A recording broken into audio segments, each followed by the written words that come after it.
Halo semuanya, perkenalkan nama saya Jeffy Eliel Tigor Tambubolon dengan NIM 221011401537 dari kelas 03 TPLP 006. Ya, di sini saya akan menjelaskan apa itu static routing. Routing adalah suatu proses pada paket yang akan meneruskan jaringan dari satu jaringan menuju jaringan lain melalui internet. Lalu, routing juga bisa diartikan sebagai cara beberapa jaringan yang terhubung yang menjadikan jaringan internet mampu ditransmisikan dari satu jaringan ke jaringan lainnya. Dalam jaringan komputer, setiap perangkat memiliki tabel routing yang berisi informasi tentang cara mengirimkan paket data ke tujuan yang diinginkan. Tabel ini dapat diisikan melalui konfigurasi manual atau static routing, atau dengan menggunakan protokol routing dinamis, di mana perangkat secara otomatis bertukar informasi tentang topologi jaringan dan membuat keputusan routing yang diperbarui secara dinamis. Di sini ada jenis routing. Yang pertama ada routing statis atau static routing. Static routing adalah salah satu jenis routing yang rutenya akan ditambahkan secara manual ke routing table. Keamanan yang tinggi menjadi salah satu kelebihan yang dimiliki oleh static routing. Hal ini bisa terjadi karena hanya administrator saja yang mampu memberikan akses pada network untuk proses routing. Yang kedua ada routing dinamis atau dynamic routing. Dynamic routing yang memiliki proses otomatis. Rute yang ditunjukkan akan didasarkan pada situasi serta kondisi jalur routing table. Keuntungan dari menggunakan jenis tipe routing ini adalah memudahkan dalam proses konfigurasi karena sudah bisa secara otomatis.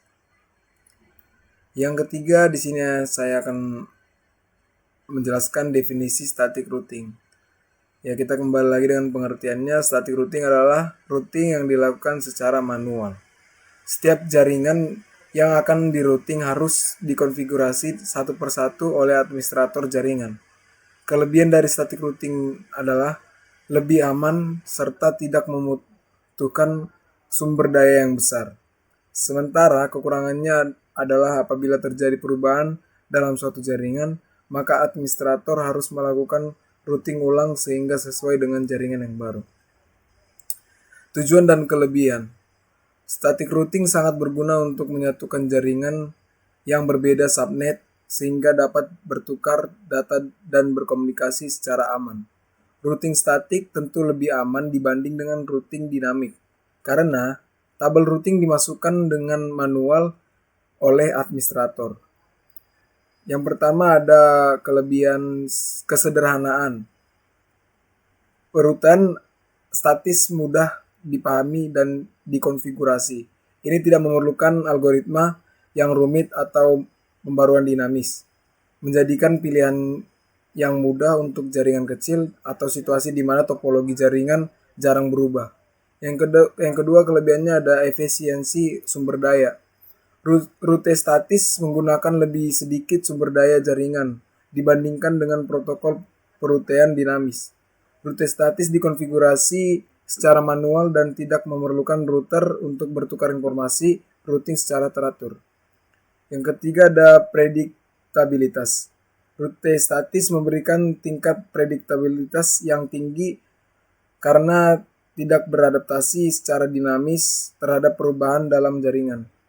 Prediktabilitas ini bermanfaat dalam situasi tertentu, terutama ketika Anda menginginkan kontrol yang sangat baik atas keputusan perutean. Yang keempat ada keamanan.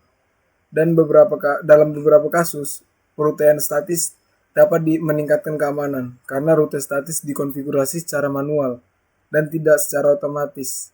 Beradaptasi terhadap perubahan, risiko informasi perutean berbahaya memasuki jaringan lebih kecil. Ya, yang ada kekurangannya yaitu satu, cara pembuatannya secara manual. Yang kedua, kurang efisien dalam penanganan kesalahan. Yang ketiga ada kesulitan menangani perubahan topologi jaringan. Sini saya akan menjelaskan cara mengimplementasikan static routing. Dalam topologi jaringan terdapat dua switch pada gambar tersebut, switch 1 dan switch 2, beberapa PC dan sebuah router yang menghubungkan jaringan lokal atau LAN dengan alamat IP 10.0.0.0/8 ke jaringan eksternal dengan alamat IP 172.15.0.0/24. Saya akan memberikan penjelasan mengenai bagaimana router, switch, dan PC terhubung serta konfigurasi IP-nya. Yang pertama di sini konfigurasi IP dan koneksi antarmuka. Yang pertama router, antarmuka Ethernet gig 0/0/0. Yang alamat IP 10.0.0.1/8 atau bisa disebut dengan jaringan lokal. Antarmuka Ethernet gig 0/0/1, alamat IP-nya 172.15.0.1/24 yang disebut dengan jaringan eksternal. Pada switch 1, port FE 0/1 terhubung ke PC 0. Alamat IP-nya 10.0.0.2/8. Sedangkan port FE 0/2 terhubung ke PC 03. Alamat IP PC 3 10.0.0.3/8. Yang switch kedua, port FA 0/1 terhubung ke PC 2. Alamat IP-nya 192.168.1.1/16. Sedangkan port FA 0/2 terhubung ke switch 1, alamat IP-nya 192.168.1.2/16. Selanjutnya port FA 0/2 terhubung ke switch 1 dengan alamat IP 192.168.1.2/16. PC yang 0, alamat IP-nya 10.0.0.2/8. Sedangkan PC 3 alamat IP-nya 10.0.0.3/8. Yang PC 1 alamat IP-nya 192.168.1.3/16. PC kedua alamat IP-nya 192.168.1.1/16.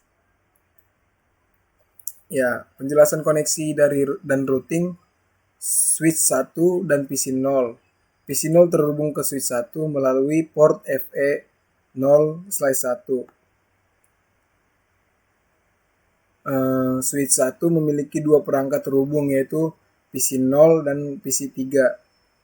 Nah, yang kedua switch 1 dan PC 3 terhubung switch 1 melalui port FE 0/2. Yang dimana switch 1 memiliki dua perangkat terhubung, yaitu PC 0 dan PC 3. Switch 2 dan PC 02 terhubung ke switch 2 melalui port FA 0/1.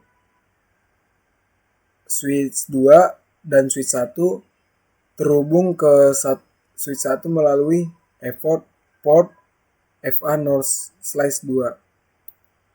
Router dan switch 1 terhubung ke switch 1 melalui antarmuka Ethernet gig 0/0/0/0. Ini memungkinkan router untuk berkomunikasi dengan perangkat dalam jaringan lokal atau yang tadi disebut dengan LAN. Yang keenam ada router dan switch. Router terhubung ke switch 2 melalui antarmuka Ethernet gig 0/0/1. Ini memungkinkan router untuk terhubung ke jaringan yang eksternal. Konfigurasi tambahan, konfigurasi routing perlu dikonfigurasi untuk melakukan routing antara jaringan lokal dan jaringan eksternal. Misalnya, menambahkan rute di router untuk mengarahkan paket dari jaringan lokal ke jaringan eksternal dan sebaliknya juga. Yang kedua ada konfigurasi NAT atau Network Address Translation. Jika jaringan lokal menggunakan alamat IP private, seperti yang terjadi pada jaringan 10 yang IP-nya 10.0.0.0/8 itu, maka perlu dilakukan konfigurasi NAT untuk mengubah alamat IP private menjadi alamat IP public saat paket data keluar dari jaringan lokal. Yang kesimpulan yang saya dapatkan di akhir presentasi ini mempelajari static routing dalam mengelola jaringan komputer. Dengan langkah yang tepat, kita dapat memastikan kestabilan, keamanan, dan efisiensi dalam area data. Terima kasih. Maaf bila ada kesalahan kata atau tidak mengenakan, mohon dimaafkan. Terima kasih. Selamat beraktivitas.